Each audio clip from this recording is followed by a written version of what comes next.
नमस्कार बच्चों, फिर से हम हाजिर हैं आपके लिए ऑब्जेक्टिव का महासंग्राम को लेकर। आज हम लोग फिर से देखने वाले हैं बहुत सारे ऑब्जेक्टिव। जो बच्चे आज जुड़े हैं उनको बता दूं, हम लोग 2006 से लेकर 2024 तक झारखंड बोर्ड में जितने सारे ऑब्जेक्टिव पूछे गए हैं वो सारे ऑब्जेक्टिव को कवर करेंगे। और यकीन मानिए, यहाँ से जो झारखंड बोर्ड में 25 नंबर का ऑब्जेक्टिव पूछेगा वो 25 नंबर में मैक्सिमम क्वेश्चंस यहाँ से रहेगा। इसको स्किप नहीं करिएगा।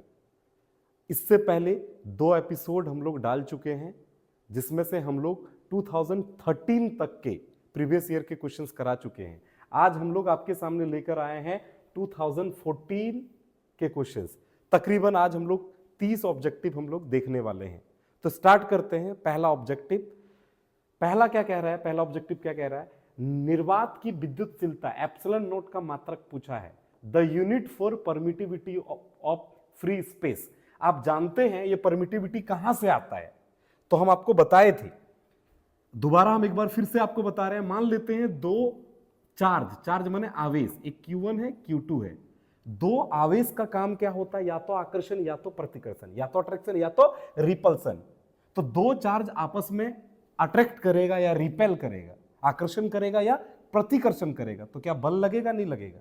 तो दो चार्ज के बीच, दो आवेश के बीच कितना बल लगता है? या तो आकर्षण या तो प्रतिकर्षण बल कितना लगता है? अगर उनके बीच की दूरी r हो तो बल हमारा लगता है F बराबर K Q1 Q2 बटे R स्क्वायर।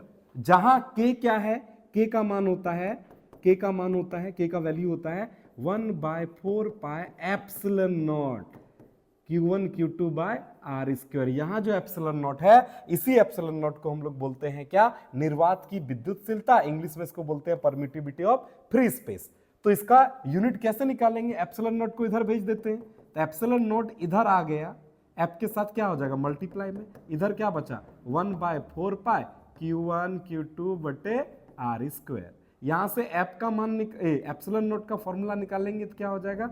1/4 पाई और Q1 Q2 बटे R स्क्वायर तो था, F इधर गुना था, उधर जाकर क्या हो जाएगा? भाग हो जाएगा। अब बताइएगा बच्चों कि Q1 आवेश है, चार्ज है। चार्ज का ऐसा यूनिट क्या होता है? कूलम। क्या गो चार्ज है? 2 गो, तो 2 कूलम स्क्वायर हो गया। नीचे क्या है? डिस्टेंस। डिस्टेंस का यूनिट क्या हो गया? मीटर। क्या गो मीटर? 2 गो, तो मीटर स्क्वायर। और बल का यानी फोर्स का ऐसा यूनिट क्या होता है? न्यूटन।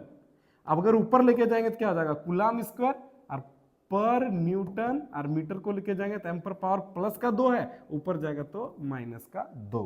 कौन सा ऑप्शन दिख रहा है? कूलम स्क्वायर पर न्यूटन पर metre square. Option number B correct answer है। आगे बढ़ते हैं। अब अगला क्वेश्चन आपके सामने है स्क्रीन में। क्वेश्चन में आपसे बोल रहा है कि P वेक्टर P आघूर्ण वाले विद्युत द्विध्रुव को समरूप विद्युत क्षेत्र पर लगते हुए बल आघूर्ण का मान क्या है? मान निकालने बोल रहा है। मान क्या होगा? इंग्लिश में torque acting on an electric dipole. को इलेक्ट्रिक डायपोल पे कितना टॉर्क लगेगा, कितना बल आघूर्ण लगेगा ऑफ मोमेंट P, जिसका मोमेंट P है, placed in an uniform electric field, जिसको यूनिफॉर्म इलेक्ट्रिक फील्ड में प्लेस्ड किए हैं। तो समझिए, एक यूनिफॉर्म इलेक्ट्रिक फील्ड ले लेते हैं, हिंदी में बोले तो एक विद्युत क्षेत्र ले लेते हैं, समरूप विद्युत क्षेत्र ले लेते हैं ई। क्लियर? और इसमें किसी विद्युत द्विध्रुव मतलब इलेक्ट्रिक डायपोल को, किसी इलेक्ट्रिक डायपोल को भर दिए, तो आपको पता है इस पे इधर बल लगेगा, एफ लगेगा, जो क्यू था। इधर बल लगेगा इसमें, जो क्या था हमारा? एफ बराबर माइनस क्यू ई होता है। क्लियर? अब इसके कारण दो डायरेक्शन में इधर लग रहा है क्यूई, इधर भी लग रहा है क्यूई। क्यों लग रहा है क्यूई? कहां से आया है? कल बताए थे आपको हम। E इक्वल टू क्या होता है? F by Q. F equal to क्या निकल जाएगा हमारा? E इंटू क्यू, यानी क्यू ई निकल जाएगा। वो बल लग रहा है, उसके कारण क्या होने लगेगा? हमारा द्विध्रुव घूमने लगेगा। दो, एक इधर बल लग रहा है और एक बार इधर बल लग रहा है। अगर इधर बल लगे तो इधर जाएगा, इधर बल लगे तो इधर जाएगा, जिसके कारण क्या होने लगेगा? द्विध्रुव घूमने लगेगा। और घूमने लगेगा तो क्या पैदा होगा? बल आघूर्ण, टॉर्क पैदा होगा। और कितना टॉर्क पैदा होता है? इसका फॉर्मूला यहां पे आता है, tau equal to P E sine theta. P E sine theta. अगर यहां पे साइन थीटा को हटा दे तो हो जाएगा पी क्रॉस ई। तो टाउ का फॉर्मूला क्या आता है? पी क्रॉस ई। और यहां ये साइन थीटा हटा पी क्रॉस ई कैसे हो गया? आप जानते हैं ना बच्चों, क्या जानते हैं आप? सिंस ए क्रॉस बी का फॉर्मूला आप लोग को पढ़ाए हैं हम। ए क्रॉस बी का फॉर्मूला आता है ए बी साइन थीटा। अगर A cross B equal to A B sine theta होता है तो P sine theta equal to P cross E होगा ना। तो कौन सा ऑप्शन हो जाएगा? Option number C, P cross E. तो अगला क्वेश्चन की ओर बढ़ते हैं। इस क्वेश्चन में क्या बोला है? देखिए, जब भी क्वेश्चन आप बनाएंगे तो क्वेश्चन में क्या बोल रहा है पहले उसको समझना है, उसके बाद आप उसका आंसर की ओर बढ़ना। पहले क्वेश्चन में क्या बोल रहा है इसमें देखिए जरा। इस क्वेश्चन में बोलता है यदि किसी समांतर पट संधारित्र के बीच, समांतर पट संधारित्र याद है आपको, पैरेलल प्लेट कैपेसिटर, ये पॉजिटिव प्लेट होता है, ये होता है नेगेटिव प्लेट होता है, दो प्लेट होता है। और ये इसकी कैपेसिटी का फॉर्मूला, पैरेलल प्लेट कैपेसिटर समांतर पट संधारित्र की कैपेसिटी का फॉर्मूला क्या होता है? Epsilon not A by D, ये होता है। क्लियर है? तो इसमें क्या बोला है? यदि किसी समांतर पट धारित्र के बीच की हवा को के आपेक्षिक विद्युतशीलता वाले माध्यम से विस्थापित कर दिया जाए, मतलब एप्सिलॉन नॉट को हटाकर क्या कर दिया जाए? के कर दिया जाए, तो क्या हो जाएगा फॉर्मूला? के ए बाय डी। तो बोलता है इसकी धारित्र की संधारिता मतलब सी कितना होगा? इंग्लिश में, if the air between two plates of a parallel plate condenser माने capacitor is displaced by a medium of relative permittivity K, then its capacity। वही बोल रहा है कि C का फॉर्मूला होता है epsilon not A by D, बोल रहा है कि एप्सिलॉन नॉट को हटाकर K से रिप्लेस कर दिया जाए तो इसकी कैपेसिटी C कितनी होगी? कितनी होगी आप बताइए? इंक्रीज K टाइम्स क्या होना चाहिए? देखो, अगर कैपेसिटी कुछ था पहले, उसको K से मल्टीप्लाई किया तो K टाइम्स बढ़ जाएगी या घट जाएगी? बढ़ जाएगी ना। कौन सा ऑप्शन हो जाएगा? ए ऑप्शन हो जाएगा। समझ में आया? तो ऐसे क्वेश्चन को आपको पकड़ना पड़ेगा, तब मजा आएगा क्वेश्चन को करने में। चलिए अगला क्वेश्चन की ओर बढ़ते हैं। थोड़ा सा जूम कर देते हैं, ज्यादा बेटर लगेगा मुझे लग रहा है देखने में। चलिए तो देखते हैं अगला क्वेश्चन क्या कह रहा है बच्चा। क्वेश्चन कह रहा है जब ताप में वृद्धि होती है तो चालक का प्रतिरोध, सपोज मान लेते हैं कोई कंडक्टर है, इस क्वेश्चन में इंग्लिश में एक बार पढ़ देते हैं। बोलता है as temperature increases the resistance of a conductor. Temperature अगर बढ़ा देंगे तो रेजिस्टेंस क्या होगा? समझिए, अगर किसी वायर से बहुत देर से करंट जा रहा है तो क्या हो जाएगा? वो गर्म हो जाता है, टेम्परेचर बढ़ गई। मान लेते किसी वायर का टेम्परेचर बढ़ गया, तो टेम्परेचर बढ़ने से आप मान लीजिए आपको बुखार लग गया, बुखार लगने से आप पहले जितना काम करते थे उतना काम कर पाएंगे? नहीं। वैसे ही टेम्परेचर जब हीट हो जाता है ना तो उतनी करंट को फ्लो नहीं करवा पाता है। अगर टेम्परेचर किसी कंडक्टर का बढ़ जाए, किसी चालक का ताप बढ़ जाए, तो उतना अच्छे से वो करंट को जाने देगा? नहीं जाने देगा। और करंट को जाने नहीं दिया मतलब रेजिस्टेंस क्या हो गई? रेजिस्टेंस रोक के रखा होगा ना, तो रेजिस्टेंस क्या हो गई? बढ़ गई। तो आपसे यहां पूछा है रेजिस्टेंस क्या होगी? इंक्रीज होगी या डिक्रीज होगी? बढ़ जाती है ना, बढ़ जाती है, इंक्रीज हो जाएगी। क्लियर है? लेकिन अगर यहां पूछता कि कंडक्टिविटी क्या होती है तो कंडक्टिविटी घट जाती है। रेजिस्टेंस बढ़ जाएगा, कंडक्टिविटी क्या हो जाएगी? घट जाएगा। आगे बढ़ते हैं। बोलता है क्रिकहॉफ या दूसरे शब्दों में इसको किरचॉफ भी बोलते हैं का संधि नियम किस भौतिक राशि के संरक्षण का प्रत्यक्ष परिमाण है? मतलब Kirchhoff's point rule is direct consequence of law of conservation of, मतलब किरचॉफ्स जो है पॉइंट रूल माने फर्स्ट रूल, जिसको हम लोग संधि नियम के से जानते हैं, वो किस नियम पर आधारित है? तो याद रखिएगा, पहले आवेश आया ना धारा आई। पहले आवेश के बारे में पता करेंगे तब ना बोलेंगे आवेश की प्रवाह की दर को धारा कहते हैं। तो इसीलिए किरचॉफ्स का पहला नियम पहले आया, फिर बाद में दूसरा नियम आया। तो इसका मतलब पहले कौन आया? आवेश आया, बाद में कौन आई? धारा आई। तो पहला नियम किस सिद्धांत पर कार्य होगा? आवेश के संरक्षण पर। और दूसरा नियम किस सिद्धांत पर कार्य होगी? ऊर्जा के संरक्षण के सिद्धांत पे। तो यहां पे पूछा है आपसे, क्या पूछा है? किरचॉफ का प्रथम नियम किस संरक्षण पर आधारित है? प्रथम नियम, किरचॉफ का प्रथम नियम नहीं, संधि नियम। संधि नियम यानी प्रथम नियम किस पे? ऊर्जा पे। ऊर्जा पे नहीं होगा। दूसरा नियम ऊर्जा पे होगा। रेखीय संवेग नहीं, कोणीय संवेग नहीं, कौन बचा? आवेश पे। कहानी समझ में आया? अब देखिए अगला जो टॉपिक है वो है लॉरेंज बल का व्यंजक है। देखिए लॉरेंज बल क्या है समझिए। मान लिया जाए हमारे पास, लॉरेंज बल समझते हैं, इंग्लिश में लॉरेंज फोर्स बोलते हैं। मान लिया जाए हमारे पास कोई मैग्नेटिक फील्ड है, यूनिफॉर्म मैग्नेटिक बी है, कोई इलेक्ट्रिक फील्ड है, यूनिफॉर्म इलेक्ट्रिक फील्ड ई है। इसके बीच में, दोनों फील्ड के बीच में कोई चार्ज, हिंदी में बोले तो एक विद्युत क्षेत्र बी है, अरे एक विद्युत क्षेत्र ई है और चुंबकीय क्षेत्र बी है, और दोनों के बीच में कोई आवेश, आवेश माने चार्ज, भी वेलोसिटी के साथ कुछ एंगल बना के, कुछ कोण बना के भी वेग के साथ दौड़ रहा है। तो इस पे कितना बल लगेगा? तो इस पे दो गो बल लगेगा। एगो बल लगेगा विद्युत आवेश के कारण QE, और इसके कारण कौन सा बल लगेगा? इसके कारण बल लगेगा QVB साइन थीटा। अगर साइन थीटा हटा देंगे तो QV क्रॉस B लगेगा। क्लियर है? अगर टोटल बल कितना लगा, टोटल फोर्स कितना लगा, दोनों को क्या करना पड़ेगा? जोड़ना पड़ेगा। Q दोनों जगह कॉमन आया, तो Q को कॉमन ले लेंगे तो क्या बचेगा हमारा अंदर में? Q को कॉमन ले लिया, अंदर बचा E plus V cross B। कौन सा ऑप्शन दिख रहा है आपको? एक बार देखेंगे थोड़ा सा। Q को कॉमन ले लिए तो V क्रॉस B, कौन सा ऑप्शन बच गया मेरा? D। तो D इज करेक्ट आंसर। कहानी समझ में आई? चलिए, तो इससे लॉरेंज बल भी क्या है ये भी आप समझ लिए, ये इंपॉर्टेंट है। अगला बढ़ते हैं। अगला क्वेश्चन बोलता है हेनरी मात्रक है। हेनरी इज यूनिट फॉर, अरे हेनरी दोनों का यूनिट होगा, स्वप्रेरकत्व और अन्योन्य प्रेरकत्व, मतलब सेल्फ इंडक्टेंस और म्यूचुअल इंडक्टेंस, दोनों की ऐसा यूनिट क्या होती है? हेनरी। तो यहां पे देखिए स्वप्रेरकत्व, अन्योन्य प्रेरकत्व, यानी सेल्फ इंडक्टेंस और म्यूचुअल इंडक्टेंस दोनों की यूनिट होती है ना। देखिए सी नंबर में दोनों दिया हुआ है, स्व एवं अन्योन्य प्रेरकत्व। कौन सा ऑप्शन हो जाएगा बच्चा लोग? सी हो जाएगा। मजा आ रहा है ना? ऐसे ही प्यारे प्यारे क्वेश्चंस आएंगे, फंसना नहीं है, बस सॉल्व करने का जिगरा रखना है थोड़ा सा। और वो कैसे होगा? प्रैक्टिस से। मैक्सिमम ऑब्जेक्टिव आपको करना होगा, रिवीजन करना होगा, और बने रहिएगा इस सीरीज में। बहुत अच्छे अच्छे क्वेश्चंस हम लोग देखेंगे। इसके खत्म होने के बाद बेटा आप लोगों को या तो बर्मा गैस पेपर सॉल्व कराया जाएगा या तो JCRT का क्वेश्चन सॉल्व कराया जाएगा। सारा ऑब्जेक्टिव कर लेंगे। अच्छा, बच्चा लोग कुछ डिमांड भी कर रहा था कि सर लास्ट के NCERT वॉल्यूम 2 के कुछ चैप्टर्स, जैसे सेमीकंडक्टर वाला चैप्टर हो गया, dual nature of radiation and matter वाला चैप्टर हो गया, एटम न्यूक्लियाई वाला चैप्टर हो गया, ये सब के भी वीडियो बना के डाल देते तो रिवीजन हो जाता। तो इस चैप्टर को भी, और अच्छा मार्क्स आता है यहाँ से, तो होगा तो कल परसों में ये भी करवा दिया जाएगा।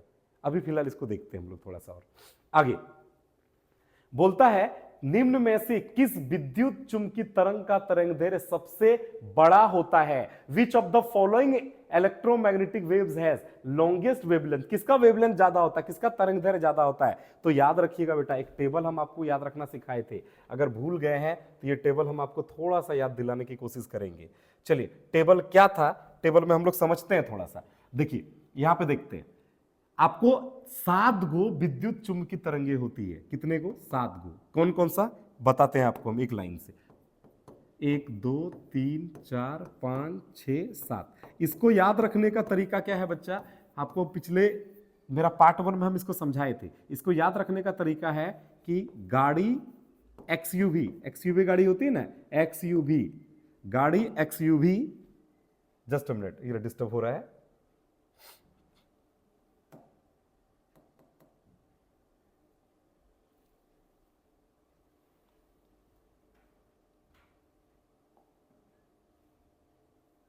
गाड़ी XUV इन माय रेंज, मेरे औकात में गाड़ी XUV है। ये शॉर्टकट है इस 7 इलेक्ट्रोमैग्नेटिक वेव्स को, विद्युत चुंबकीय तरंगों को याद रखने का। देखिए R मने होता है radio wave, radio wave. M मने होता है माइक्रोवेव, माइक्रोवेव्स। IN मने होता है इंफ्रारेड, और बेटा V मने होता है विजिबल रे, और U मने होता है UV रेज, X मने होता है एक्स रेज, और G मने होता है गामा रेज।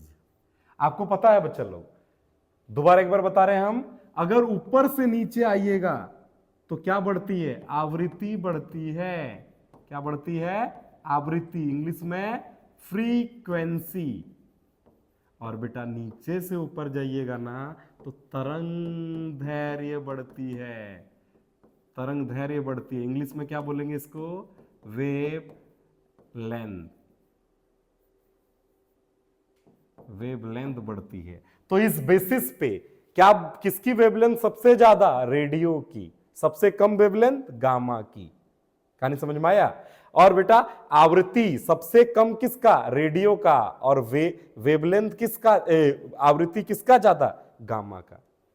क्लियर है? ये टेबल याद रखिएगा। माने ऊपर से नीचे आइएगा तो क्या बढ़ेगी? आवृत्ति बढ़ेगी। तो इस बेसिस पे रेडियो की आवृत्ति सबसे कम और सबसे ज्यादा आवृत्ति यानी फ्रीक्वेंसी किसकी? गामा की। कहानी समझ में आया? तो हम मेरे से क्वेश्चन में क्या पूछा हम लोग एक बार देखते हैं, फिर हम लोग आगे बढ़ते हैं। तो हम लोगों से क्वेश्चन में पूछा है बच्चा कि निम्न में से किस विद्युत चुंबकीय तरंग का तरंग दैर्घ्य सबसे बड़ा होता है? तरंग दैर्घ्य सबसे बड़ा होता है तो नीचे से ऊपर जाएंगे तरंग दैर्घ्य बड़ा होगा। लॉन्गेस्ट वेवलेंथ पूछा है तो नीचे से ऊपर जाएंगे तो वेवलेंथ बड़ा होगा। तो सबसे ऊपर में कौन था? रेडियो था ना, तो रेडियो का होगा। और रेडियो के बाद क्या था? रेडियो के बाद क्या था? माइक्रो था ना। रेडियो के बाद माइक्रो था, इन माई रेंज माइक्रो था। तो यहाँ रेडियो शायद ऑप्शन में आपका नहीं है, तो माइक्रो तो है ना। कौन सा ऑप्शन हो गया आपका? डी नंबर, डी आंसर है। चलिए आगे बढ़ते हैं। ये क्वेश्चन आपको अच्छे से याद रखना पड़ेगा। क्या बोल रहा है? जब किसी लेंस को पानी में डुबाया जाता है तो इसकी फोकस दूरी क्या होगी? When a lens is immersed in water, जब किसी लेंस को पानी में डुबा देंगे तो इसकी फोकल लेंथ कितनी हो जाएगी? फोकल लेंथ इसकी बढ़ जाएगी। पानी में डुबाने पे क्या हो जाएगा? फोकल लेंथ इसकी इंक्रीज हो जाएगी। कौन सा ऑप्शन बेटा? ए नंबर ऑप्शन होगा। चलिए अगला क्वेश्चन की ओर बढ़ते हैं। अगला क्वेश्चन की ओर बढ़ते हैं। ये देखिए, इस क्वेश्चन को कल ही हम लोग कराए थे अपना पार्ट 2 वाला। ये में एक बार फिर दोबारा हम बता देते हैं। इसमें क्वेश्चन में आपसे बोला है कि इस क्वेश्चन में आपसे बोला है निम्न में से किस घटना द्वारा प्रकाश के सरल रेखी गमन के सिद्धांत का प्रतिपादन नहीं हो पाता? अच्छा ये क्वेश्चन नहीं किए थे, ये नया है, इंपॉर्टेंट भी है। बोलता which of the following phenomenon explain the light does not travel in straight line? कौन ऐसा फिनोमिना एक्सप्लेन करके बता रहा है कि लाइट क्या नहीं है बच्चा लोग? लाइट सीधी रेखा में ट्रेवल नहीं करता है। तो परावर्तन, रिफ्लेक्शन क्या है? लाइट का किसी मीडियम में किसी सरफेस में आना और टकराना, टकरा के क्या हो जाना? वापस चले जाना। तो सरल सीधी रेखा में आया, स्ट्रेट लाइन में आया, टकरा के वापस चला गया। तो ये तो बताता है ना हमको, क्या बताता है? कि लाइट सीधी रेखा में ट्रेवल करता। कौन बोलता नहीं बताता है? तो रिफ्लेक्शन बताता है। अच्छा रिफ्रैक्शन भी बताता है कि सीधी रेखा में लाइट आई और मुड़ के पार हो गई। रिफ्रैक्शन भी बताता है। क्लियर है? कौन नहीं बताता है? डिफ्रैक्शन नहीं बताता है। डिफ्रैक्शन अब इसका करेक्ट आंसर होगा। अगला क्वेश्चन की ओर बढ़ते हैं। अगला क्वेश्चन क्या है? बोलता है खगोलीय दूरदर्शी का आवर्धन सामान्य समंजन की दशा में होता है। मतलब आपसे पूछा है मैग्निफिकेशन। बोलता है इंग्लिश देखिए, the magnification produced by N astronomical telescope in normal adjustment is. देखिए बेटा एस्ट्रोनॉमिकल टेलीस्कोप का जो नॉर्मल एडजस्टमेंट में जो आता है हमारा क्या कहते हैं, नॉर्मल एडजस्टमेंट में जो हमारा मैग्निफिकेशन का फॉर्मूला आता है, आवर्धन का फॉर्मूला आता है, वो कितना आता है? m इक्वल टू आता है FO बाय FE, जहां FO क्या है? Focal length of objective lens. Objective lens माने अभिदृश्यक, अभिदृश्यक लेंस का फोकस दूरी, और FE माने आई लेंस का फोकल लेंथ, फोकस दूरी। क्लियर? कौन सा ऑप्शन हो जाएगा? सी। आगे बढ़िए। बोलता है निम्न में से किस घटना के द्वारा प्रकाश के कनिका सिद्धांत का स्थापना होती है? 2006 का ये पहला दूसरा क्वेश्चन था जिसको हम करा रहे थे, वहां पे आंसर गलत दिया होता है, इसको हम सही किए थे। तो यहां पे आप देख लीजिएगा इसका कौन सा होगा सही, कौन सा करवाए थे हम लोग। देखिए व्यतिकरण तो होगा नहीं, कनिका सिद्धांत को नहीं बताएगा, मतलब प्रकाश जो है पार्टिकल है ये नहीं बताएगा, विवर्तन भी नहीं बताएगा, डिफ्रैक्शन भी नहीं बताएगा, पोलराइजेशन भी नहीं बताएगा। बचेगा कौन? प्रकाश विद्युत प्रवाह। Option number D is correct answer. यही बताता है कि प्रकाश एक कण है, पार्टिकल है, कनिका है। आगे बढ़िए। निम्न में से कौन सा चुंबकीय क्षेत्र द्वारा विचलित नहीं होता? देखिए, गामा किरणें जो होती, जितने विद्युत चुंबकीय तरंगे हैं वो चुंबकीय क्षेत्र या विद्युत क्षेत्र में विचलित नहीं होता है बच्चा।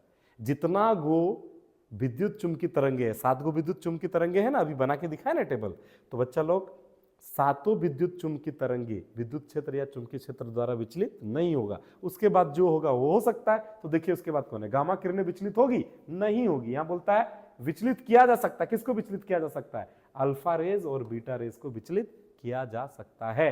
तो ऑप्शन नंबर कौन सा हो जाएगा? D, both. अगला क्वेश्चन की ओर बढ़ते हैं हम लोग। बोलता है एक सिलिकॉन, ये बड़ा प्यारा क्वेश्चन है, मेरे ख्याल से ये अच्छा क्वेश्चन आपके लिए है। क्या बोल रहा है? जब एक सिलिकॉन में बोरोन अशुद्धि मिलाया जाता है, सिलिकॉन जो होता है वो सेमीकंडक्टर होता है। बोलता है सिलिकॉन में मिलाया जाता है तो परिमाणी पदार्थ क्या होता है? मतलब व्हेन बोरोन इज एडेड, जब बोरोन को मिलाया जाए किसमें? सिलिकॉन में। किसको मिलाया जाए? बोरोन को सिलिकॉन में मिलाया जाए तो बोरोन का एटॉमिक नंबर कितना होता है? 5। इसको बांटेंगे तो 2 और 3 में बटेगा। अंतिम सेल में कितने इलेक्ट्रॉन है? अंतिम कक्षा में कितने इलेक्ट्रॉन है? 3। तो ये ट्राइवैलेंट इंप्योरिटीज हुआ ना बच्चा। कौन सा? जिस एलिमेंट तत्व के अंतिम कक्षा सेल में 3 इलेक्ट्रॉन हो वो ट्राइवैलेंट इंप्योरिटीज कहलाता है। और जब एक ट्राइवैलेंट इंप्योरिटीज को प्योर सेमीकंडक्टर यानी सिलिकॉन में मिलाते हैं, शुद्ध सेमीकंडक्टर में मिलाते हैं, तो हमारा क्या बनता है बच्चा लोग? हमारा बनता है पी प्रकार का अर्धचालक, माने पी टाइप सेमीकंडक्टर बनता है। और जब पेंटावैलेंट इंप्योरिटीज मिलाते हैं किसी प्योर सेमीकंडक्टर में, जब पंच संयोजी अशुद्धि मिलाते हैं किसी शुद्ध अर्धचालक में, तो हमारा जो बनता है वो बनता है एन प्रकार का अर्धचालक। तो याद रखिएगा, लॉजिक गेट सिलेबस में है नहीं, इसको देखने की जरूरत नहीं है। चलिए आगे की ओर बढ़ते हैं। ये तकरीबन मुझे लग रहा है कौन सा ईयर था? 2014। 15 गो ऑब्जेक्टिव हो गया है। अब हम लोग देखते हैं 2015 के कुछ और ऑब्जेक्टिव्स। स्टार्ट करते हैं 2015 के कुछ ऑब्जेक्टिव्स देखते हैं। थोड़ा स्पीड चलेंगे हम लोग और इसको कवर करेंगे। चलिए इसमें क्या क्या बोल रहा है फटाफट स्टार्ट करते हैं। थोड़ा जूम कर लिया जाए। हाँ, अब देखते हैं इसमें क्या बोल रहा है। बोलता है निम्न में से किसका मात्रक होता है वोल्ट पर एम्पियर, माने किसका यूनिट होता है वोल्ट पर एम्पियर। तो देखिए बच्चा लोग समझिए, आप इलेक्ट्रिक फील्ड इंटेंसिटी का formula equal to minus dV by dx, जहां x क्या है? डिस्टेंस, v क्या है? वोल्टेज, E क्या है? Electric field. तो इलेक्ट्रिक फील्ड, इलेक्ट्रिक हिंदी में बोले तो विद्युत क्षेत्र E बराबर, ये v क्या है? विद्युत विभव, x क्या है? दूरी। विद्युत विभव का मात्रक, वोल्टेज का मात्रक, यूनिट क्या होता है? वोल्ट होता है। और x क्या है? दूरी। दूरी का मात्रक क्या हो जाएगा? डिस्टेंस का मात्रक क्या हो जाएगा? यूनिट क्या हो जाएगा? मीटर। तो ये क्या हो जाएगा? वोल्ट पर, m ऊपर जाएगा तो वोल्ट पर मीटर।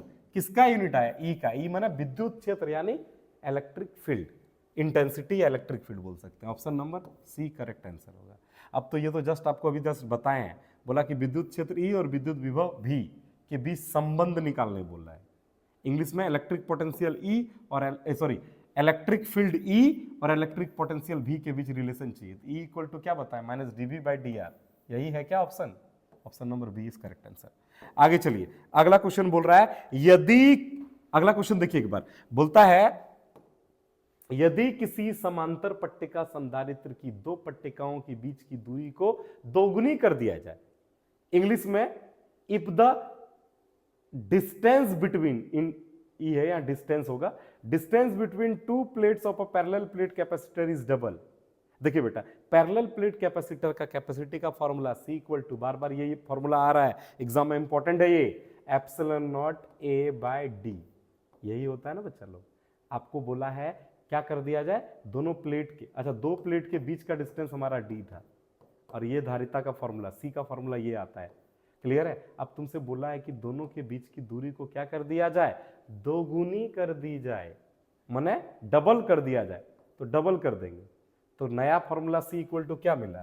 तो C इक्वल टू हमारा मिला epsilon not A by D, लेकिन ये डिवाइड में क्या आ गया? 2।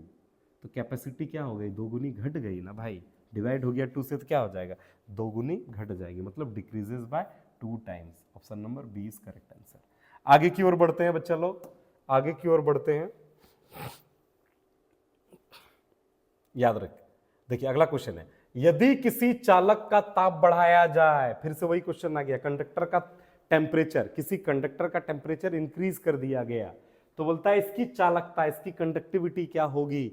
अरे टेम्परेचर बढ़ जाएगा, वो बीमार हो गया तो क्या होगी, काम कर पाएगा उतना सा, माना कंडक्टिविटी घटेगी नहीं, चालकता घटेगी ना। कौन सा ऑप्शन, बढ़ जाती है घट जाती है, तो ऑप्शन नंबर, अच्छा आगे पढ़ के एक बार देख लीजिए, एक जरा रुकिए। कल आपको हम बताए थे कि आप लड़की देखने जा रहे हैं अपनी शादी के लिए, तो एक ही लड़की को अच्छी सी मिली, उस पर फिक्स मत हो जाइए, आगे चल के क्या पता आपको, आलिया भट्ट का एग्जाम्पल दिए थे कि आलिया भट्ट मिल जाए तो आपको अफसोस होगा। तो कोई बच्चा कमेंट कर रहा है, देखो बच्चे लोग कितना बढ़िया तेज हो रहा है, क्या आलिया भट्ट का शादी हो गया है सर, अच्छा चल भाई तो श्रद्धा कपूर मान ले, तो श्रद्धा कपूर मिल जाएगा, तुमको अफसोस होगा ना। तो इस वजह से अगला ऑप्शन देखो, बोलता है बढ़ जाती है, बढ़ता तो नहीं है, घटता है, ये ऑप्शन सही होना चाहिए। लेकिन आगे भी देखिए, रेखीय रूप से घटती है, इंक्रीज रेखीय रूप से बढ़ती है, बढ़ना तो नहीं होगा, रेखीय रूप से घटती है, मतलब डिक्रीज लीनियरली, अचानक से नहीं घटेगा, लीनियरली घटेगा, एक सिस्टम से घटेगा। तो कौन सा ऑप्शन हो जाएगा, यही वाला परफेक्ट आंसर होगा, यही है बेटा श्रद्धा कपूर आपके लिए। आगे बढ़े, चलिए अगला क्वेश्चन की ओर देखते हैं। तो अगला क्वेश्चन बोलता है, यदि किसी विभव मापी की तार की लंबाई, अच्छा ये विभव मापी तो आपका सिलेबस से हटा हुआ है, इसको छोड़ दीजिए, अगला क्वेश्चन की ओर बढ़िए। चलिए अगला क्वेश्चन आपसे पूछता है, अगला क्वेश्चन है आपके लिए, बोल रहा है यदि चल कुंडली गैल्वेनोमीटर में फेरों की संख्या बढ़ा दी जाए, चल कुंडली गैल्वेनोमीटर में बोलता है फेरों की संख्या बढ़ा दिया जाए तो क्या होती है, तो इसकी सुग्राहिता माने सेंसिटिविटी, बोलता है गैल्वेनोमीटर में नंबर ऑफ टर्न्स जो है एन बढ़ा देंगे तो इसकी सेंसिटिविटी क्या हो जाएगी। तो सेंसिटिविटी यानी सुग्राहिता का दो फॉर्मूला पढ़ाए हैं, एगो वोल्टेज सुग्राहिता मतलब विभव क्या कहते हैं, एक धारा सुग्राहिता, एक विभव सुग्राहिता। अब दोनों का फॉर्मूला, जैसे धारा सुग्राहिता का फॉर्मूला IS इक्वल टू कुछ आया था क्या, NAB/K, और वोल्टेज सुग्राहिता का फॉर्मूला V इक्वल टू क्या आया था, NAB, ये फॉर्मूला होता है NAB/KR, ये फॉर्मूला होता है। तो बेटा अगर नंबर ऑफ टर्न्स बढ़ा दिया जाए तो करंट सेंसिटिविटी बढ़ेगी या घटेगी, ऑब्वियसली बढ़ेगी। दूसरे शब्दों में बोलूं, अगर हिंदी में बोलूं, अगर फेरों की संख्या बढ़ा देंगे तो धारा सुग्राहिता बढ़ेगी। सिमिलरली अगर यहां पे भी फेरों की संख्या, नंबर ऑफ टर्न्स बढ़ा दिया जाए, फेरों की संख्या बढ़ा जाता है तो वोल्टेज का जो सेंसिटिविटी होगी VS वो भी बढ़ेगी। तो क्या हो जाएगी, नंबर ऑफ टर्न्स बढ़ने से बढ़ जाएगी या घट जाएगी भाई, तो बढ़ जाएगी। ऑप्शन नंबर ए सही आंसर होगा। कहानी समझ में आया। चलिए अगला क्वेश्चन की ओर बढ़ते हैं। अगला क्वेश्चन हमसे पूछता है, केवल धारिता युक्त प्रत्यावर्ती धारा परिपथ। देखिए एक धारिता लगा दिए और किससे जोड़ दिए, प्रत्यावर्ती धारा परिपथ से जोड़ दिए। धारिता युक्त प्रत्यावर्ती धारा परिपथ में धारा, अच्छा इसका फेजर कैसे बनेगा, फेजर याद है आपको, कल बनवा के दिखाए थे। ये अगर हमारा धारा है इधर तो क्या कहते हैं, प्रतिरोध के, अगर प्रतिरोध जुड़ा होगा किसी प्रत्यावर्ती धारा परिपथ से, माने रेजिस्टेंस जुड़ा होगा तो उसके अक्रॉस का वोल्टेज VR इधर होगा। अरे फेजर डायग्राम, जैसे कि मान लेते हैं अगर कोई प्रत्यावर्ती स्रोत से अगर L, C और R को अलग अलग जोड़ेंगे तो इसके अक्रॉस का, इसके पास का वोल्टेज VR, इसके पास का वोल्टेज VC, इसके पास का वोल्टेज VL। इसको यदि फेजर डायग्राम बनाएंगे तो धारा इधर है, क्लियर, तो वोल्टेज VR इधर होगा, VL इधर होगा, VC इधर होगा, क्लियर है। तो धारा से ये कितना डिग्री है, कितना डिग्री कोण पे है, धारिता वाला वोल्टेज कितना डिग्री पे है, 90 डिग्री पे है या नहीं है, 90 डिग्री पे है। तो बेटा यहां पे क्वेश्चन आपसे क्या पूछा है, केवल धारिता युक्त प्रत्यावर्ती धारा परिपथ में धारा एवं वोल्टेज के बीच कालांतर होता है। धारा और वोल्टेज के बीच कालांतर कितना डिग्री होगा, 90 डिग्री होगा। इंग्लिश में फेज डिफरेंस मांगा है, करंट और किसके बीच, वोल्टेज के बीच कितना डिग्री होगा, वोल्टेज के बीच कितना डिग्री होगा, 90 डिग्री होगा। बी इज करेक्ट आंसर होगा। चलिए अगला क्वेश्चन की ओर, निम्न में से किसका तरंगदैर्घ्य न्यूनतम होता है। तरंगदैर्घ्य न्यूनतम, यही तो बोले नीचे से ऊपर जाएंगे तो तरंगदैर्घ्य क्या होगी बच्चा लोग, ऊपर जाएंगे तो बढ़ेगी ना, तो सबसे नीचे जो होगा उसकी तरंग दैर्ध्य सबसे कम, वेवलेंथ सबसे कम नीचे वाला का होगा ना। तो सबसे नीचे कौन था? 7 गो इलेक्ट्रोमैग्नेटिक वेव में, विद्युत चुंबकीय तरंग में सबसे नीचे कौन था? सबसे नीचे हमारा गामा था। तो क्या होगा आंसर, कौन सा होगा? Gamma. Option number D correct answer है। आगे बढ़िए। अब देखिए ये क्वेश्चन बड़ा प्यारा क्वेश्चन है। इसमें आपसे बोला गया है बच्चा लोग, किसी प्रिज्म द्वारा श्वेत प्रकाश के विक्षेपण वर्ग में न्यूनतम विचलन वाली किरणें हैं। Spectrum produced by a dispersion through a prism. Prism के कारण जो लाइट का डिस्पर्सन होता है, माने जब एक श्वेत प्रकाश की किरण किसी प्रिज्म से गुजरती है, जब एक व्हाइट लाइट किसी प्रिज्म से गुजरेगा तो 7 कलर में बट जाएगा। क्लियर है? इस घटना को क्या कहते हैं, इस फिनोमेना को क्या कहते हैं? हिंदी में इसको कहते हैं, क्या कहते हैं? वर्ण विक्षेपण, और इंग्लिश में कहते हैं डिस्पर्सन ऑफ लाइट। क्लियर? तो 7 कलर जो बटा, जिसको आप भिबग्योर करके याद रखें, तो सबसे कम विचलित होके जो पार होता है वो होता है रेड। रेड। तो यहां पे आपको बोला है न्यूनतम विचलन कौन बोला है, किसका होगा? सबसे कम जो विचलित होगा, द रे that is deviated least. Least माने कम, कौन सा होगा? रेड होगा, रेड, लाल होगा, लाल। कौन सा ऑप्शन? डी। क्लियर है या नहीं है? अगला क्वेश्चन की ओर बढ़ते हैं बच्चा लोग। बोलता है निम्न में किसका मात्रक डायोप्टर है? डायोप्टर किसका यूनिट है यार?